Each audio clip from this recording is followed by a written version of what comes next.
Good morning and welcome to Bolton. I'm Joyce Stilley, the Administrative Officer for the Town of Bolton, and this is a live show done the first and the third Tuesdays of each month from 10:30 to 11 a.m.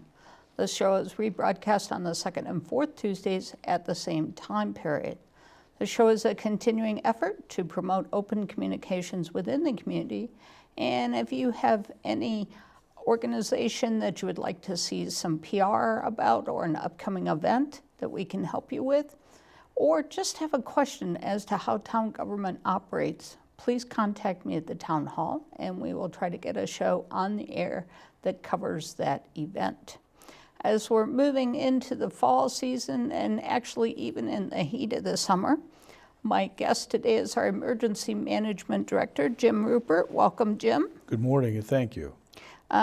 Jim, we should talk about wears many hats, so you've probably seen on this show for other things over the course of the year too. But emergency management, unfortunately, when you need to put on that hat, it's usually not good. No, it's normally because we're, facing some natural disaster that's, pointed in this area, Connecticut. And we should start out with what is emergency management and what all does it cover for you? So, a lot of folks might think that, we just mobilize when we're faced with some sort of a natural disaster like a major snow event or hurricane or tornado, but you and I both know that this is something that we work at throughout the year. And we in Bolton have faced some of those events. We've had major snowstorms, we've had not tornadoes, but we've had, microbursts and, severe thunderstorms with trees down. We've had the heavy snowfall and the hurricanes. And, we have learned from each of those events. And we take what we learn from those events and we build on those throughout the course of the year so that we're always ready. The idea is to plan ahead, to get prepared, to be ready for and recover from any natural events or man-made disasters that might befall our community. And we should start out the show, and we'll talk about this a few times within it, but also we encourage people to sign up for the Bolton Bulletin because they'll get tips and things periodically on different things related to emergency management. But even more important is the Everbridge notification system. Agreed. That's a great system. We bought into that system several years ago. We recently went through some updates this year. Your staff was instrumental in helping to get us, really into the current time century with those upgrades working with Everbridge. But that's a notification system that's really awesome. It's very robust. We can isolate certain areas of town that might be affected by an event. In fact, I think we've used it for notifications for things around Bolton Lakes. Correct. When we've had algae blooms or there's going to be treatment of the lake to prevent the algae blooms, we can do it town-wide. It can be done by email, by text, by phone. And, all we need is people to, go onto the system and opt in. We captured everything that was in the white pages. So people who had home phone numbers, we were able to capture those and set them up. And, we've been able to get a lot of people in town to sign up. And, and I would encourage somebody, even if they have an at-risk citizen, an elderly parent or somebody who's medically dependent, perhaps they might not even live in town, but they're a caregiver for that individual. That might be something that they'd want to do so they know what's going on around, the person that they're caring for. And that's certainly as part of that. If you go to the town's website, you will see where you can sign up for emergency alerts, and that's where that system is. And again, we have the white pages, but more and more people don't have that home phone. So we have no way of reaching out to them unless they help us by signing up. Yeah, and I would say, text messaging is really the absolute best way because oftentimes when phone lines don't work, text messaging still does work.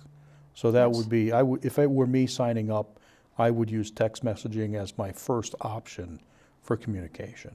And you can sign up for multiple. the home phone, the cell phone, another cell phone, a text message, an email. You can sign up to be notified a variety of Right, ways. and you prioritize those yourself. Yes. And you can always change that. If something changes in your life, you get a new email address, you just log back in and you make those changes yourself. And, that's a basic thing, but tied to that other basic thing is people should have a plan. Absolutely. Especially, if you're taking medications, you have pets, you have children, it gets a lot more complicated if you have to, take care of an emergency. So a basic plan would be, let's think about things that happen in our homes, that affect just us, electrical hazards, fires, things of that nature. We teach our children from a very early age. We started in the 1970s with education about, fires and smoke detectors and having a plan. That is the very basics of plans, for being prepared at home. But then you also want to think about what happens in a longer term situation where, you're out of power for several days. Maybe something happens where you're displaced and have to leave your home for a period of time. You want to think about, having a travel bag, making sure that you have medications ready to go. You have, food for your pets, medical records that are pertinent, things of that nature. You want to be able to have a plan, be able to put it into effect quickly, and be able to leave if you have to. But also, you want to be able to stay at home in the event, where we lose power. Right. We've had a couple of events where we've lost power for, several days here in Bolton. So that means having water, some sort of food that you can, eat without having to keep refrigerated or frozen. Those kinds of things are very important. There's a lot of great tips on, emergency plans and preparedness. The American Red Cross is an absolute great resource if you're looking for checklists. Those things are readily available on their website. And it's a simple thing like making sure your flashlight works, the batteries in it. And to me, it's much like even, you check your smoke detector batteries a couple times a year. You should be checking those types of things on a regular basis as well, just to make sure that things work when you need them. Absolutely. One of the things I think about is, how many people after the October snowstorm got generators. Yes. We had a run. Except me. Yeah. Well, hopefully you'll never need it. That's right. But there was certainly a run of permits Yes. for generators, and it's great to have the generator. You put it in, but if you don't maintain it, you're not sure it's going to work when the time comes. And generator safety is really another thing. Typically we'll put out bulletins when we lose power for several days. Generator safety is paramount. Don't run them in your garage. Keep them far away from the house. If they're permanently installed, make sure you keep them maintained properly, and you keep your fuel supplies up so that you actually have the ability, to be self-sustaining during that long-term power outage. And part of a simple plan that, people may not think about is just, especially with phone lines potentially down, is, where are you going to meet up? How are you going to notify other people in your family? But having a plan for that. And it could be as easy as I call my brother in Iowa and we're all going to report into him because we might not be able to report into each other. But it's simple things like that that can make the difference in the end of how quickly you can reunite. That's always one of the most difficult things in large-scale natural disasters is reunification. People get split up for various reasons. I mean, I'm here in Bolton today. My wife was working in Mansfield. If something happened and the roads were closed between here and there and we didn't have an appropriate method of communication, that's something to think about. And, you're right. So having a simple plan, for an area that may not be affected, to call that brother in Iowa, because chances are a natural disaster that strikes the east coast of the United States is not gonna hit out there in the Midwest at the same time. And So we've talked a little bit about different things that we work on throughout the year, and they're really tied to an EOP. And people may not know what an EOP is. So we have an emergency operations plan that we use as a guide to help us manage, to plan for, prepare for, and recover from any disaster that might befall our community. And that EOP is, given to us as a set of guidelines from the State Department of Emergency Management and Homeland Security, and we take that framework and we put in community-specific information. And that's available for us as the people who manage the emergencies to use as a resource. And it covers many, many different facets of emergency management. And while it's the same framework basically throughout the state, each town has kind of gone through and specialized sections of its own, because we don't have a wastewater operation. We have the sewers, but it runs into Manchester's plant. We don't have a plant, so that part of it isn't appropriate for us. So towns have taken this overall guideline and made it their own. And part of that, though, anytime there is an emergency, it's not just you sitting there. And it's not just the two of us sitting there looking at it. And that's probably something we should talk about too, is there's a lot of players and partners in this. Yeah, we've always taken a team approach to preparing for and responding to and recovering from the natural disasters. And we use what we call a unified command system. And certainly you and I are the ones that, take the point and, we call the appropriate players to the table. And normally, if we're going to be facing a natural disaster, we know that ahead of time based on weather forecasting. And we will call in the superintendent of schools or an appropriate representative. We'll call in our public works department. We'll call in our buildings and grounds department. We will call in the fire department. We will call in our resident state troopers. And am I missing anybody? Oh, yes. Two. Senior and social services. Who else? And Kylene, who Oh, right. manages Our our CERT CERT team as well. So, and we have also brought in potentially from the school a cafeteria depending manager, on our needs. And we talk about, long before the natural disaster strikes us, we talk about what the potential impacts are to our community. We look at things like, are our generators fueled? Do we have all the equipment, is our equipment that we need to respond to these emergencies in good working order? Is there something that we need to get? Should we be without power for some period of time? How are we going to help the residents of the town of Bolton recover so they can get back to their normal everyday activities as quickly as possible?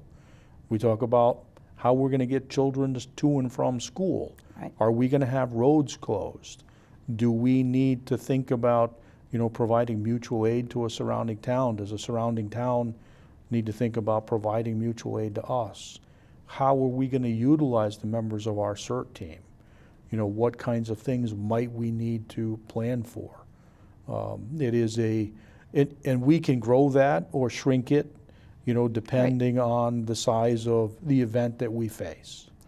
And along with that, it's also, we've reached out to our businesses in the past as might be appropriate to help them with different things or to see how their power needs are being met or not being met, to try to give them updates. Or do we need water for livestock? Right. Just simple things that people may not think about, but trying to help the community recover quicker. And you mentioned Carrie as Director of Senior and Social Services. That's an important tie.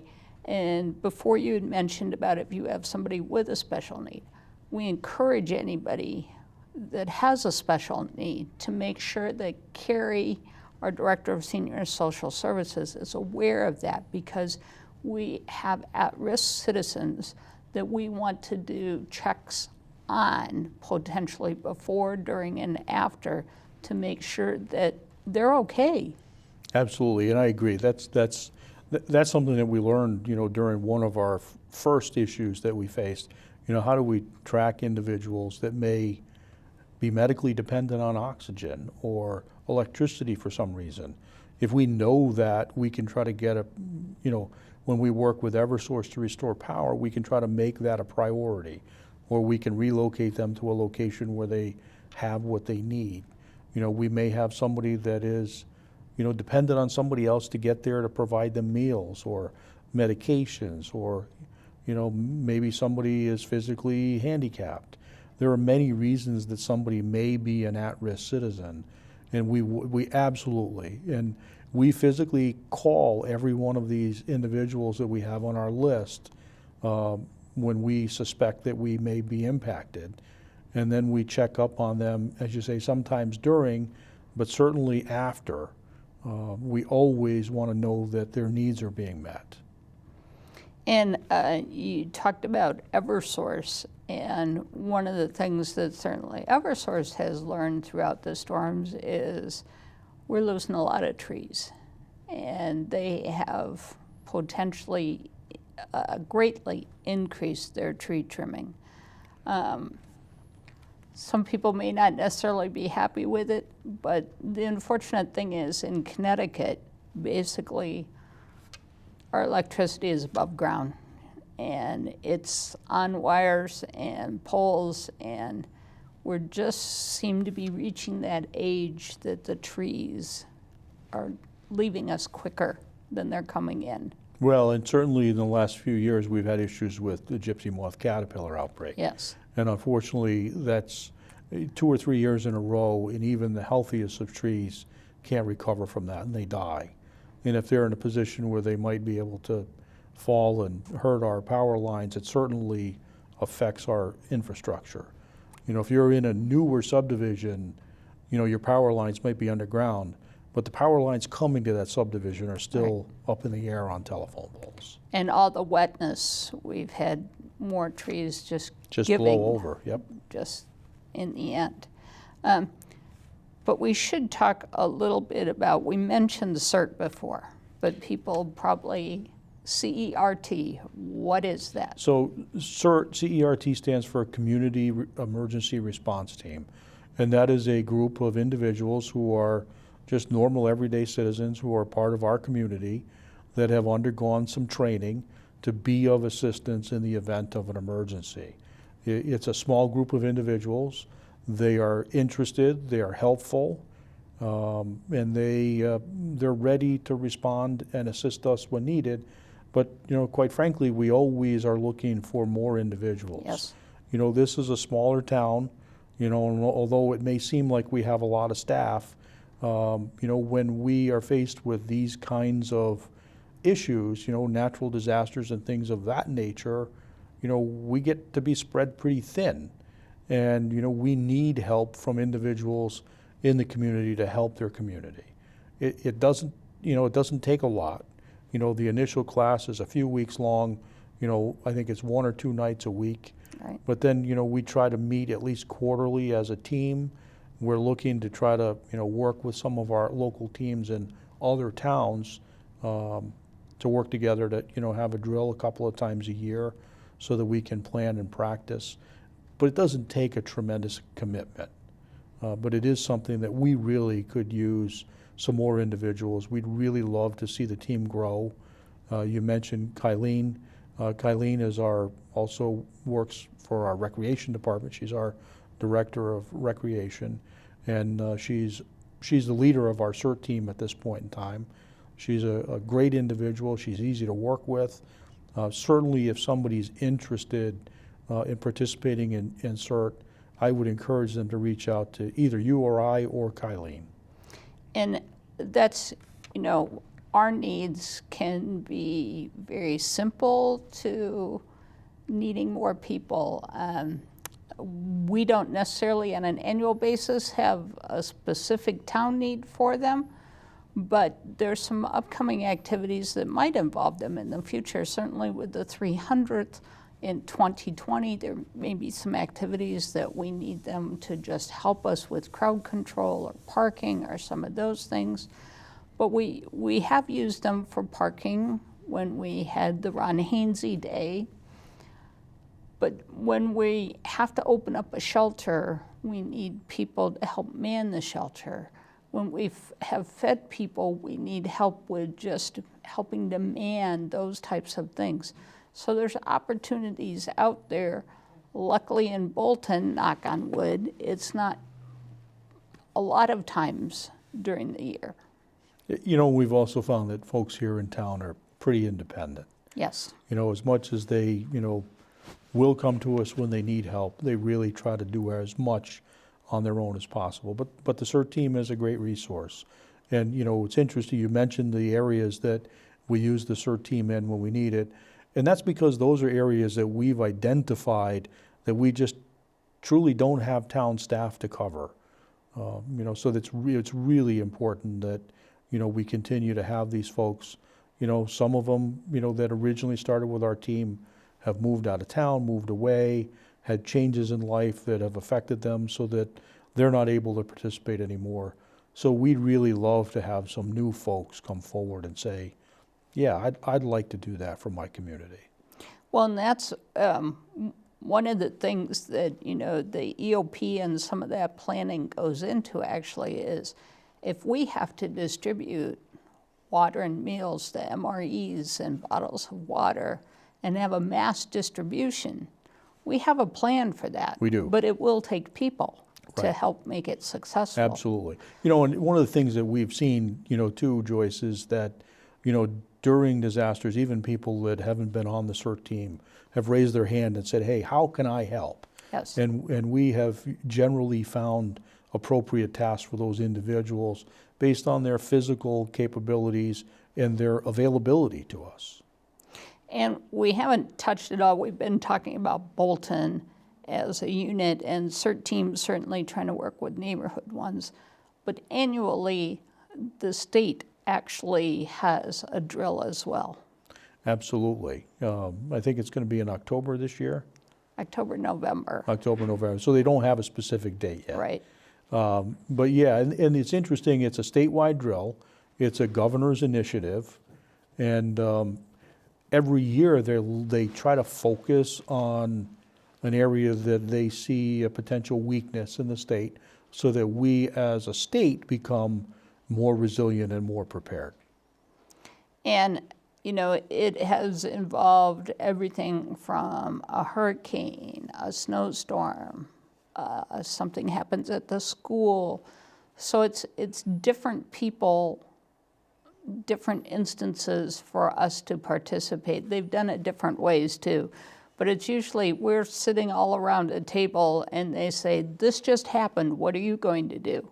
And it makes you go through the process of thinking and planning, should this happen? So in real life, when it does, you've at least thought about it. And the key to that is communication, right? We've learned that through the disasters that we've gone through, as well as the exercises. It's the communication with the fire department, with the police department, with the school, with social services. I mean, every one of these individuals has a different role, and every role is key. And sometimes, some become more important during certain disasters than others. But everybody plays a role. And the one thing that we haven't talked about at all is actually we're part of the Capital Region Council of Governments, but every 5 years they adopt a hazard mitigation plan that each town does its own part in looking at what could impact Bolton. And that's actually just was approved as the 2019-2024 version, and that goes through state looking at it as well as federal, FEMA, and other agencies as well. And I know you help participate in the review of those items as well, that what can happen to us in Bolton. So, we look for things like, areas of flooding. Yes. What happens if a dam breaks? Do we have a road that floods on a regular basis? How can we do something about that. Do we have structures that are regularly affected by something, again, flooding is probably one of the most common things for most towns Right. that have low-lying areas where structures and people might be affected. And the idea is that with the hazard mitigation plan, we identify those hazards and then potentially we find plans to correct those. One of the things that we kind of did on our own, without any grant money that I'm aware of, is we had a low-lying area on School Road that used to flood on a regular basis. Right. Fortunately, there was no structures in the area that were affected, but interestingly enough, there's a new house going up in that area right now. But we put larger culverts under the road so that during larger rain events or springtime flooding, we didn't have water over the top of School Road. And so far, that's worked really well. And that's part of what the hazard mitigation plan does, is it identifies things like that so that we can systematically take steps to correct those. And sometimes it will be tied to grant money, where we can be eligible for some funds either from the state or the federal government to correct those issues that might be a natural hazard mitigation. So we're getting down to just about 2 or 3 minutes left. Closing thoughts. Well, one of my closing thoughts is, we've worked together for the last 12 and a half years, and we have made tremendous inroads in emergency management. Yes. I'm privileged to be here on one of your last shows. So thank you. This is 3 left. 3 Yeah, left. So I really appreciate. Thank you. We've made a great team. Yes, thank you, Jim. With that, just a couple of closing things. The Board of Selectmen does have its August meeting tonight. We're going to be talking about Sustainable Connecticut and forming a group to look at that. We're going to be talking about the census. It's the last review by the Board of Selectmen to hopefully set up a public hearing on a blight ordinance for September. We'll see how that goes. I'm down to, this was my 3rd to last show, so I have 2 more shows before my retirement. So my next show will actually be the individual that will be replacing me on this show, Josh Kelly, will be joining us. He doesn't know that yet, but he will find out tonight. But he's actually going to start work in the town of Bolton next week. And we'll be able to spend some time together before my last day on September 5th. Once again, thank you to Community Voice Channel for its continued support, and I will see you in 2 weeks.